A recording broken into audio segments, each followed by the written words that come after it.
Bismillahirrahmanirrahim. Assalamualaikum warahmatullahi wabarakatuh. Ila hadratin Nabi Mustafa Muhammadin sallallahu alaihi wasallam wa ala alihi wa sahbihi dzurriyyati wa li baiti ajmain ma'susan wa syishan nahnu jalisun.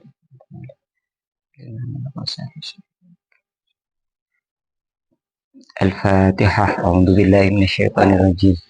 Bismillahirrahmanirrahim. Rabbil alamin arrahmanir rahim maliki yaumiddin.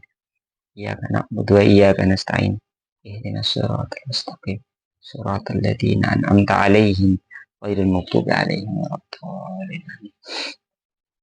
Allahumma shalli 'ala sayyidina Muhammadin al-Fatih lima ulik wal khatimi lima sabaq nasrul haqqi bil haqq wal hadi ila siratikal mustaqim wa 'ala alihi haqqa qadrihi wa miqdaril 'azim. Allahumma iftah lana futuhal 'arifin waj'alna min ulama'ikal 'amilin waj'alna min ibadikas shalihin.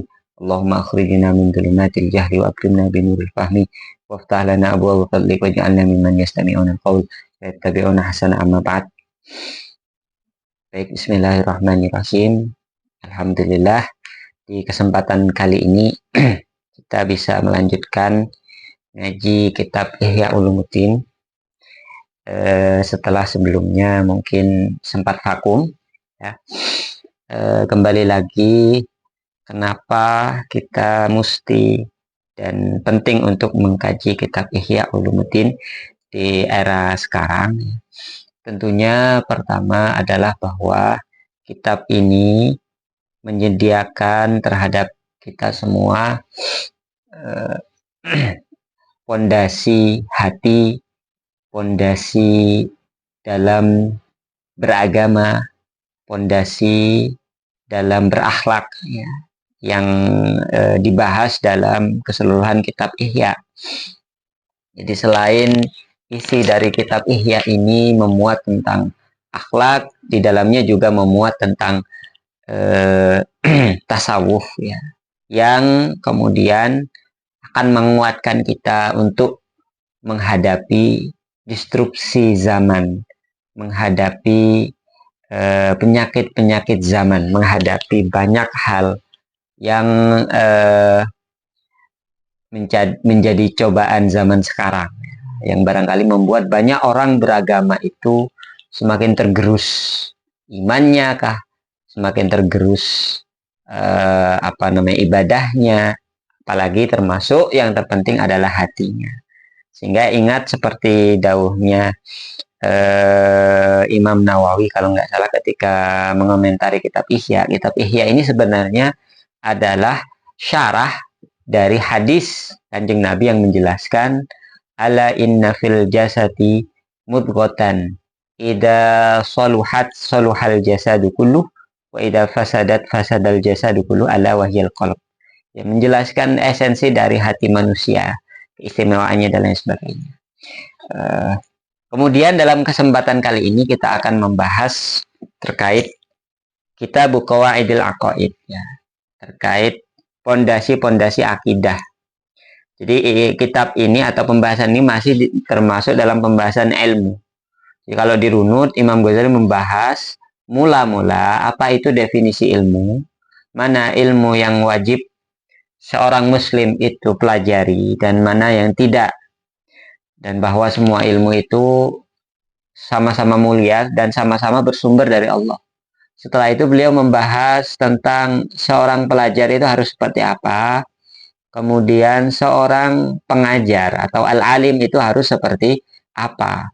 Nah, kemudian al-alim tadi yang kemudian disebut dengan ulama itu baru dibahas mana ulama yang benar-benar ulama ya, atau dalam istilah beliau ulama al-akhirah, dan mana yang ulama asu atau ulama dunia.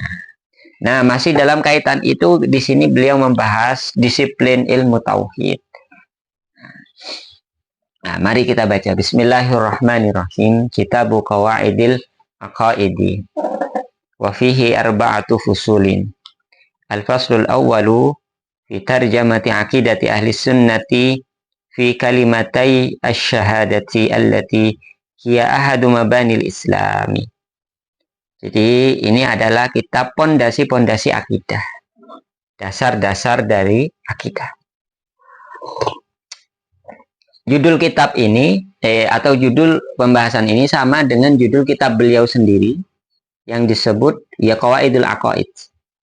Entah itu apakah isinya memang ikhtisar atau pembahasannya sama dengan yang di Ihya atau di situ lebih rigid. Saya rasa di sana atau di kitab Qawaidul Aqaid yang dicetak tersendiri Imam Ghazali membahas ilmu tauhid atau ilmu akidah secara lebih sistematis. Sementara di sini beliau hanya menyebut atau hanya menjelaskan pondasi-pondasinya saja yang diperlukan oleh seorang muslim. Nah, di situ ada 4 pasal nanti yang akan dibahas. Pasal pertama di sini akan membahas pengertian atau definisi dari akidah Ahlus Sunnah wal Jamaah yang termanifestasikan dalam 2 kalimat syahadat. Di mana 2 kalimat syahadat itu adalah fondasi dari Islam. Nah, jadi meskipun nanti beliau membahas terlebih dahulu pengertian tauhid seperti apa, kemudian istilah-istilah di dalam ilmu tauhid, kemudian sifat-sifat Allah, maknanya itu apa, baru nanti terakhir beliau membahas makna kalimat syahadat ya, makna kalimat syahadat. Oke. Fanaqulu wabillahi taufiq. Alhamdulillahi al-mubdi'il mu'idi al-fa'ali lima yurid dhil arshil majid wal batishil syadid al-hadhi safwat al-abid ila al-manhajir rashid wal maslakis sadid al-mun'imi alaihim ba'da syahadatit tauhidi bi khirasati aqaidihim an dhulumatit tashkik wat tardid as-sa'iqi lahum ila ittiba'i rasulihil mustafa Muhammadin sallallahu alaihi wasallam waqtifa'i athari sahbihil akraminal mukarramina bitta'yidi wat tasdid al-mutajalli lahum fi datihi wa af'alihi bimahasini awsafihi allati la yudrikuha illa man alqas sam'a wa huwa syahid. Ya, muqaddimah ini tidak perlu saya artikan, kita baca sebagai tabarukan. Yang pasti dari muqaddimah ini beliau memang membuat muqaddimah yang selaras dengan pembahasan, selaras dengan konteks pembahasan yaitu ilmu tauhid. Maka di sini kalimat-kalimat yang ada di muqaddimahnya itu memakai istilah-istilah dalam ilmu tauhid atau dalam ilmu akidah. Nah, maka beliau membahas mula-mula pembahasan tauhid ya, at-tauhidu. Jadi mungkin karena memang separuh dari syahadat itu kan la ilaha illallah, asyhadu an la ilaha illallah. Maka karena di situ adalah membahas bahwa tiada Tuhan selain Allah, maka tidak heran beliau mula-mula akan membahas apa sih esensi dari tauhid itu. Dari kita bertauhid yang di dalam syahadat itu kita bersaksi bahwa tiada Tuhan selain Allah. Jadi at-tauhidu itu al-mu'arrifi iyahum annahu fi dzatihi wahidun la syarika lahu. Definisi, jadi mu'arrif ini yang mendefinisikan sebenarnya artinya. Tapi kalau disatukan dengan al-mu'arrifi iyahum, bisa kemudian maknanya adalah definisi tauhid berdasarkan kesepakatan mereka para ulama ya, berdasarkan kesepakatan atau pemahaman mereka para ulama, annahu bahwasanya Allah Ta'ala fi dzatihi wahidun la syarikalah. Allah di dalam zatnya itu satu atau esa, tidak ada sekutu baginya. Fardun la mithlalah, fardun satu yang tidak ada yang serupa atau contoh atau yang semisal dengan Allah. Samadun la diddalah, Allah itu satu juga yang tidak ada perbandingannya atau ya didda dan nidda itu satu paket nanti ya. Didda ini kebalikan dari Gusti Allah yang menandinginya. Jadi tidak ada penandingnya. yang kemudian menjadi musuh. Munfaridun la niddalah. Munfaridun satu, sendiri, alias satu, la niddalah yang tidak ada yang serupa dengan Allah Subhanahu wa ta'ala. Jadi mula-mula sifat Allah sebagai wahid atau wahdaniyah, itu kita pahami bahwa Allah itu esa di dalam zatnya. Artinya zat Allah itu tidak terbagi-bagi, tidak bisa dipecah. Zatnya atau substansinya ketika membahas dalam kerangka filsafat ya, substansi seluruh alam dunia itu bisa dibagi-bagi karena dia tersusun dari substansi dan aksiden atau atom, bahasa Arabnya jauhar. Nah, itu bisa dibagi-bagi alias mereka tersusun dari materi yang memang materi itu bisa dibagi. Sementara Allah, zat Allah itu bukan materi. Maka zat Allah itu satu. Dan satunya itu tidak bisa dibagi. Nah, sementara itu, dalam zatnya juga tidak ada yang sebanding. Menjadi perbandingan dari Gusti Allah. Juga tidak ada yang sama dengan Gusti Allah. Setelah itu, wa annahu qadimun la awwalalah. Allah itu qadim. Makna qadim ini tidak ada yang lebih awal dari Gusti Allah. Jadi tidak ada yang mendahuluinya. Azaliyun, kekal. La bidayatalah. Yang tidak ada permulaan, tidak ada istilah permulaan bagi Allah. Allah tidak bermula. Allah juga tidak berawal. Mustamirrun. Mustamirrul wujud. Wujudnya senantiasa ada. Wujudnya senantiasa ada. La akhiralah. Tidak ada akhirnya. Tidak ada akhirnya. Abadiyun, abadi. La nihayatalah. Tidak ada akhir bagi Gusti Allah. Jadi Gusti Allah tidak berawalan, juga tidak berakhiran. Nah, jadi setelah sifat wahdaniyah, selanjutnya adalah dalam tauhid itu juga kita mengakui sifat qadim. Qadim ini nanti istilahnya banyak atau berkaitan dengan sifat-sifat yang lain atau nama-nama Allah yang lain, yaitu azaliyun, kemudian abadiyun. Itu istilahnya Allah tidak terbatas oleh ruang dan waktu sehingga bisa disifati dengan awal dan akhir. Jadi justru Allah lah yang menciptakan ruang dan waktu. Jadi Allah itu ada sebelum kata ada itu ada. Gimana ya? Allah itu ada sebelum manusia menyifati bahwa sesuatu itu ada. Dan dirinya manusia itu ada, dan ada istilah awal dan akhir. Allah yang menciptakan istilah dan awal akhir, tetapi dirinya tidak bisa disifati sifat awal dan akhir. Qayyumun, maha independen, lang qita'alahu. Ia tidak pernah terputus dalam arti membutuhkan sesuatu yang lain selain dari dirinya. Daimun, senantiasa kekal. Lansuramalah, tidak pernah binasa, tidak ada kebinasaan baginya. Lam yazal wala yazal. Ini maknanya sama, lam yazal wala yazal. Itu senantiasa ada ya. Senantiasa ada atau dijadiin satu. Lam yazal wala yazalu mausufan.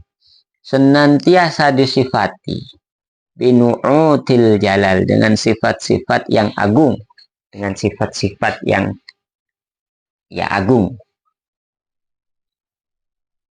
La yaqdi alaihi, tidak dapat memutuskan atau tidak dapat memengaruhi, sama maksudnya. Alaihi, atasnya Allah. Dalam hal apa? dalam hal bil inqidai, dalam keberakhiran atau kehancuran.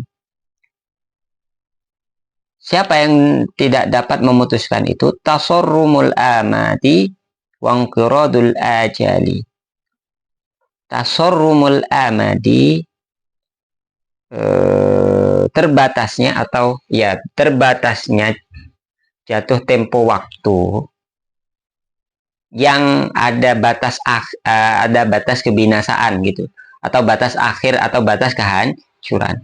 Wangqiradul ajal, dan berakhirnya waktu juga, al ajal, sama al amad wal ajal.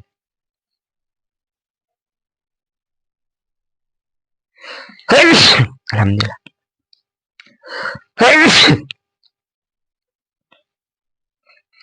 Bal huwal awwal wal akhir. Akan tetapi Allah itulah awal dari segala awal gitu. Gimana ya? Nanti saya jelaskan. Dan akhir dari segala akhir. Yang awal dan yang akhir sekaligus. Nah, ini bahasa Quran ya. Jadi Imam Ghazali mengutip wal awwal wal akhir wal dhahir wal batin. Wal dhahir wal batin wa huwa bi kulli syai'in alim. Wal dhahir, dan yang nampak, wal batin, dan yang terselubung atau tersembunyi. Wa huwa, dan Allah itu bi kulli syai'in alim. Atas segala sesuatu Maha mengetahui. Jadi di tauhid ini ringkasannya adalah pertama keesaan, sikap keesaan, kedua sifat keesaan Allah, yang kedua sifat kekekalan Allah, tidak ada awal dan tidak ada akhir. Kemudian sifat yang dicantumkan oleh Al-Quran seperti Ad-Dhahir wal Batin. Yang sifat-sifat Allah itu, nama-nama Allah maksudnya ya, itu tidak terbatas. Jadi Asmaul Husna itu tidak terbatas 99. Jadi yang maksud, yang dijelaskan oleh Kanjeng Nabi itu memang 99 ya. Tetapi Allah, nama-nama Allah itu tidak terbatas. Jadi sehingga segala kesempurnaan itu akan selalu disifatkan kepada Allah, dan itu tidak la nihayatallah, tidak ada batasnya gitu. Nah, jadi sempat ada yang bertanya kepada saya ketika membahas ini juga. Ini sebenarnya sudah saya baca. Jadi Allah kan disifati sifat qadim. Pengertian qadim itu Allah tidak ada awalnya. Tidak ada sebelum Allah sesuatu yang mengawalinya. Tetapi kenapa di sini Allah disifati al-awwal wal akhir? Berarti kan ada batasnya. Jawabannya adalah kemudian, pertama,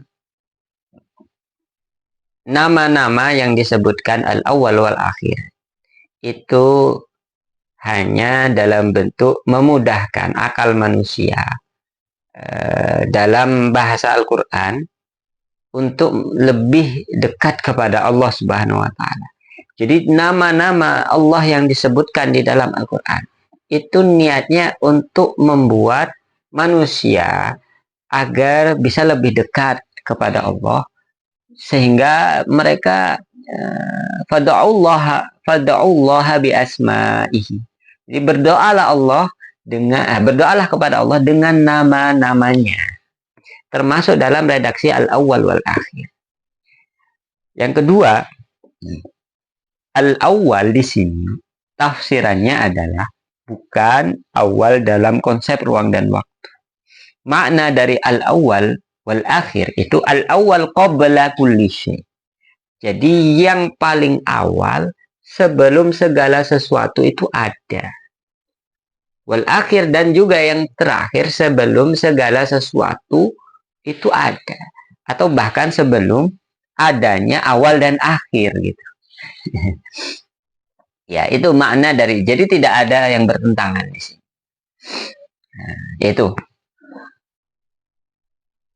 Itu penjelasan dari at-tauhid. Kemudian at-tanzih ya. Masih berkaitan. Setelah mengesahkan Allah, sekarang at-tanzih itu menyucikan Allah. wa annahu laisa bijismin musawwarin wala jauharin mahdudin muqaddarin wa annahu la yumathilul ajsama la fit taqdiri wala fi qabulil inkisam wa annahu laisa bijauharin. Ya, Allah itu laisa bijismin musawwarin, bukanlah tubuh yang dapat digambar atau dapat dibayangkan atau dapat diimajinasikan. Wala jauharin mahdudin muqaddarin, bukan pula sebuah substansi material yang terbatas dan memiliki kuantitas. Terbatas secara kuantitas, ya. Wa annahu la yumasilul ajsama. Allah itu tidak sama, tidak menyerupai jisim itu tubuh, ya. Ya, tubuh. Tidak menyerupai tubuh, baik tubuh manusia atau tubuh hewan. La fit takdiri wala fi qabulil inkisam. Tidak samanya itu baik secara ukuran fit takdir wala fi qabulil inkisam, tidak pula dalam bisa terbagi, dalam bisa terbaginya jisim tadi atau tubuh tadi. Wa annahu laisa bijauharin wala tahulluhul jawahir. Allah itu bukanlah substansi atau atom, ya. Substansi materi, ya. Substansi dari materi itu atom, dan Allah dan substansi tidak menempat pada Allah. Substansi tidak bisa menempat pada Allah. Jadi Allah itu dalam dirinya bukan substansi dan bukan pula tempat wadah bagi sebuah substansi. Wala bi'aradin wala tahulluhu al-a'radu. Allah juga bukanlah aksiden atau ya bagian sebuah arad ini ibarat kata bentuk dari sesuatu, dari bentuk baik kualitas maupun kuantitas. Wala tahulluhul a'rad, dan juga aksiden itu tidak bisa menempati Allah.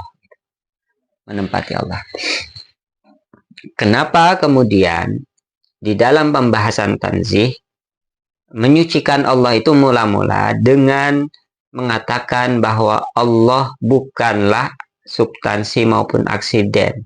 Kenapa memulainya dari substansi dan aksiden atau atom, ya, atom dan sifat-sifat dari atom itu?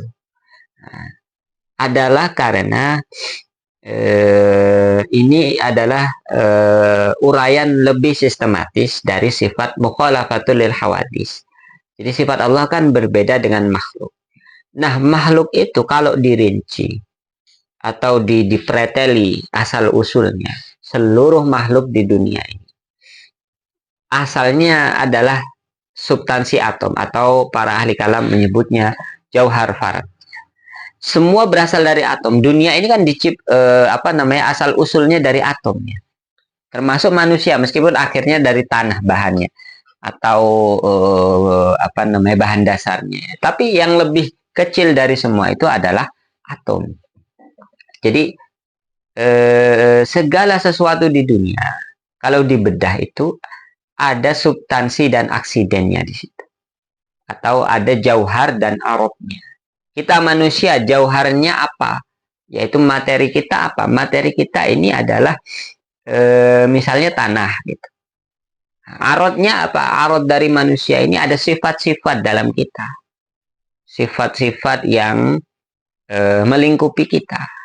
Nah, Allah tidak bisa dibagi berdasarkan substansi dan aksiden tadi. Oleh sebab itu, ketika kita sudah paham dari sisi itu, maka Allah jauh berbeda dengan kita. Berbeda dalam arti Allah tidak tercipta. Gitu. Justru ya pencipta itu harus berbeda dengan ciptaannya. Bal la yumathilu mawjudan wa la yumathiluhu mawjudun. Allah bahkan ya, Allah tidak menyerupai segala sesuatu yang ada. Segala sesuatu yang ada selainnya ya, berarti makhluk sama